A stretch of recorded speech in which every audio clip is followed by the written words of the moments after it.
تعالیٰ نے قرآن کریم میں فرمایا وَيَرْزُقْهُ مِنْ حَيْثُ لَا يَحْتَسِبُ، وہ جو روزگار کی ٹینشن ہوتی ہے، رزق کے حلال کی پریشانی ہوتی ہے، کیسے آئے گا، کہاں سے آئے گا، اللہ فرماتا ہے اس سے ڈرو، وَمَن يَتَوَكَّلْ عَلَى اللَّهِ فَهُوَ حَسْبُهُ، جو اللہ پہ بھروسہ کرے اللہ اسے کافی ہوتا ہے، اور پھر اللہ اسے وہاں سے رزق دیتا ہے جہاں سے گمان بھی نہیں ہوتا۔ ضرورت یہ ہے مَن يَتَوَكَّلْ عَلَى اللَّهِ، اللہ پہ بھروسہ کرو، اللہ پہ بھروسہ رکھو۔ ہمارے یہاں صورتحال یہ ہے ہم صرف اللہ پہ بھروسہ نہیں کرتے، باقی سارے جہان پہ کرتے ہیں، یار وہ بندہ پیسے والا ہے، یار اس بندے کے پاس پیسے ہیں، یار اس بندے کے پاس ہیں، وہ دے سکتا ہے، اس نے مدد کی تھی، بس سارے جہان سے مانگنا ہے، رب کی بارگاہ میں فریاد نہیں کرنی، رب کی بارگاہ میں عرضی نہیں لگانی۔ یہ قرآن کا فیصلہ ہے۔ یا تو ہم معاذ اللہ یہ کہیں کہ ہم قرآن کو نہیں مانتے، معاذ اللہ ثم معاذ اللہ، ایسا ممکن نہیں ہے۔ جب قرآن کو مانتے ہیں، رب کائنات کو مانتے ہیں، تو فرمان کو کیوں نہیں مانتے؟ من یتوکل علی اللہ، اللہ پہ بھروسہ کرو تو وہ تمہیں کافی ہو جائے گا۔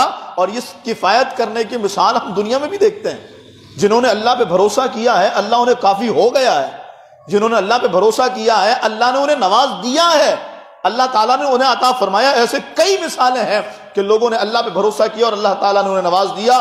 اور اللہ رب العالمین پہ بھروسہ کر کے اس کی بارگاہ میں فریاد کرنے کا بہترین انداز کہ اس کے محبوب کے وسیلے کے ساتھ فریاد کی جائے، اس کے محبوب کا وسیلہ لگایا جائے تو اللہ تعالیٰ کرم فرما دیتا ہے۔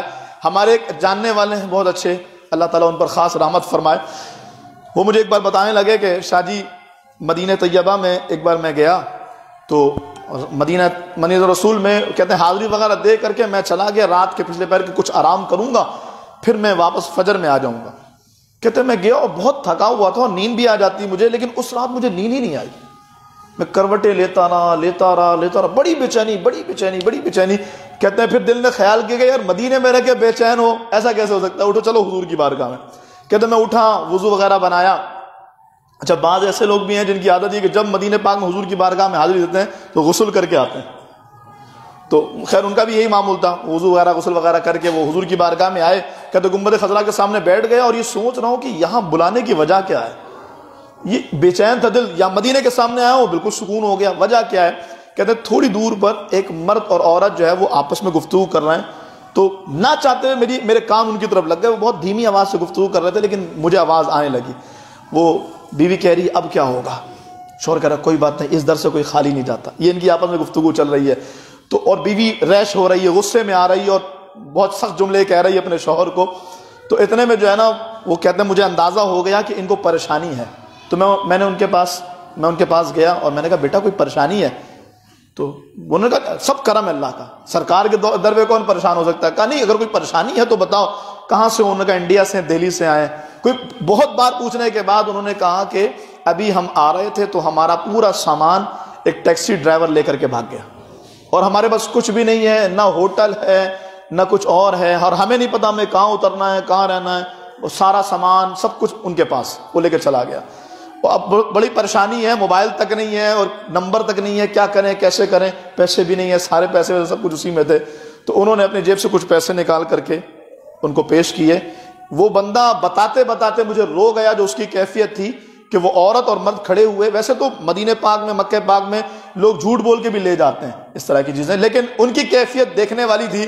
وہ دونوں کھڑے ہوئے اور یوں ہاتھ اٹھا کے گنبد خضرا کی طرف اس عورت نے کہا میں نے کہا تھا نا حضور کسی کو رسوا نہیں کرتے، تم بھروسہ تو کر کے دیکھو۔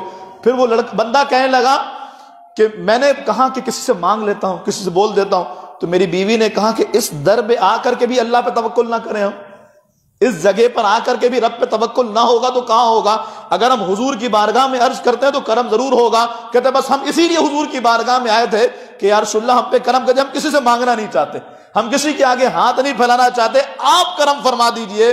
اور پھر انہوں نے فرمایا کہ میں تو اپنے ہوٹل میں لیٹا ہوا تھا، اپنے روم میں سو رہا تھا، لیکن بے چینی نے مجھے سونے نہیں دیا۔ حضور کی بارگاہ میں شکرانہ ادا کیا، محبوب آپ کا احسان ہے کہ اپنے کرم سے اپنے فضل سے مجھے ہوٹل سے اٹھوایا، یہاں بلایا اور اپنے مہمان کی خدمت کروائی۔ من یتوکل علی اللہ فہو حسبہ، جو اللہ پہ بھروسہ کرے اللہ اسے کافی ہوتا۔ وَيَرْزُقْهُ مِنْ حَيْثُ لَا يَحْتَسِبُ، اور اسے رزق وہاں سے دیتا ہے جہاں اس کا گمان بھی نہیں ہو۔